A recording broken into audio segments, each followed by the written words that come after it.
recently saw this post you just looked at, and it read as follows: Women over the age of 30, what advice would you give to women in their 20s? It could be about anything. And I thought about this because a few months ago I did a video about advice fathers should impart on their sons, or things men should know. It's pinned to the top of my TikToks if you want to see it. So I felt it was imperative that a man give women advice as a father would give to his daughter.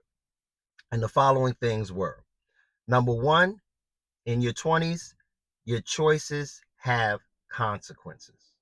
Number two, stop looking for a man that is a finished product when you are still a work in progress. Number three, children is a young person's game. Number four, happiness is a feeling, not a permanent state of being. And number five, marriage and family should be your number one priority once they are procured.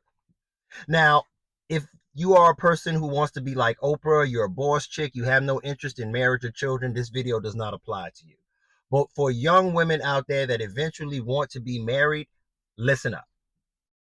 First of all, when I say choices have consequences, I mean that the things you do in what I like to call the age of discovery, from 18 to 25, that's usually when everybody's kind of like wilding, going to parties, staying up all night, drunk, all that. You're doing your thing, you're traveling, you're being young, having fun. Nothing wrong with that if you choose to do so. But as a woman, when you decide to get pregnant by a man and become a single mother and give birth to a child out of wedlock or with a man that doesn't want to be with you, there are consequences with that. You're going to have a harder time procuring a man because most men want to create their own families. I've spoken about this 1,000 times. It's not that it's the only way, but the exception can't be the rule.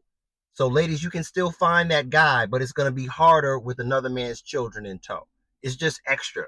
And like I said, men want their own. Number two, stop looking for a finished product when you are still a work in progress. I see a lot of young women who say, yo, the man's got to have this kind of money. The man's got to have these degrees. The man's got to have his own place, his own car. He's got a 780 credit score. All these things that you don't even have.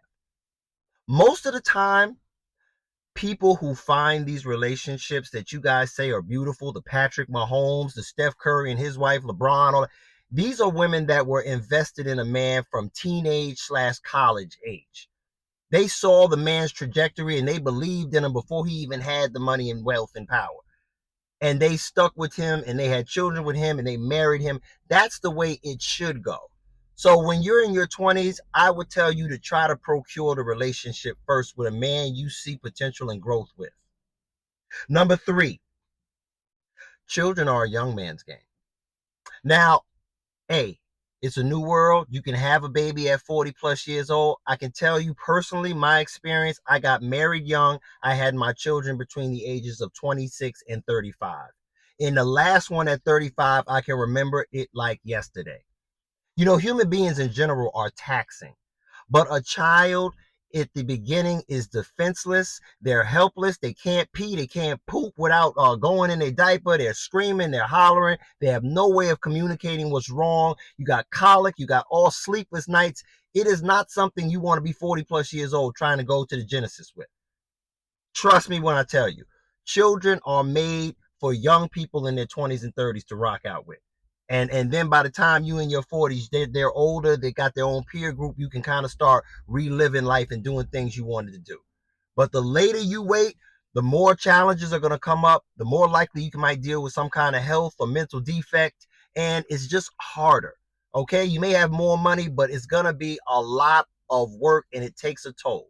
So children is a young person's game. Personal opinion. Number four, happiness is just a feeling. It's not a permanent state of mind. And a lot of women get in relationships with men and get in marriages with men and they turn around and have the Tia Mowry syndrome. Oh, I'm just not happy. There's nothing in the Bible about you being happy. And happiness is an emotion just like everything else, like hungry, like lazy, like angry, like overjoyed, like anything else. It is a temporary, fleeting emotion. So when you say you're not happy and you end up leaving a relationship with a man you had children with and built a life with, that's foolish. And usually the women end up finding out later that the grass ain't green on the other side. It's green where you mow it and care for it. And last but not least, if you are blessed enough to be in a situation where you are married and you have children and a husband, that should be your number one priority. Period. End of story. Okay? If ladies out here, if you spent half as much time vested in your husband or your man and your children as you do in external things like career, personal achievement, your own personal goals, you'd have a lot more success in relationships. So, this is advice I would give to young women in their 20s that eventually want to get married or have families. When I saw what women had to say, it was very self centered, and there's nothing wrong with that. But it was things along the line of, oh, travel, oh, make sure you find yourself, oh, date all these kind of different men. And you know what?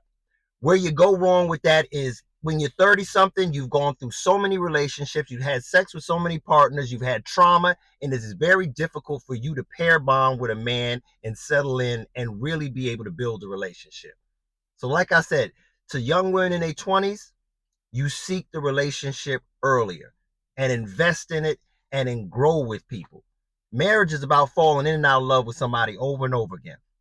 So, like I said, the advice I would give to women in their 20s was a lot different than I saw women giving advice to other women. And I don't think it's fair. I think it's an injustice that y'all do to some of these younger women because you have them going down the same road a lot of y'all went down, which is kind of like the Vivica Fox road. 55, 60 years old, no kids, lonely, talking about you ready to date now. That ain't the way to do it, sis.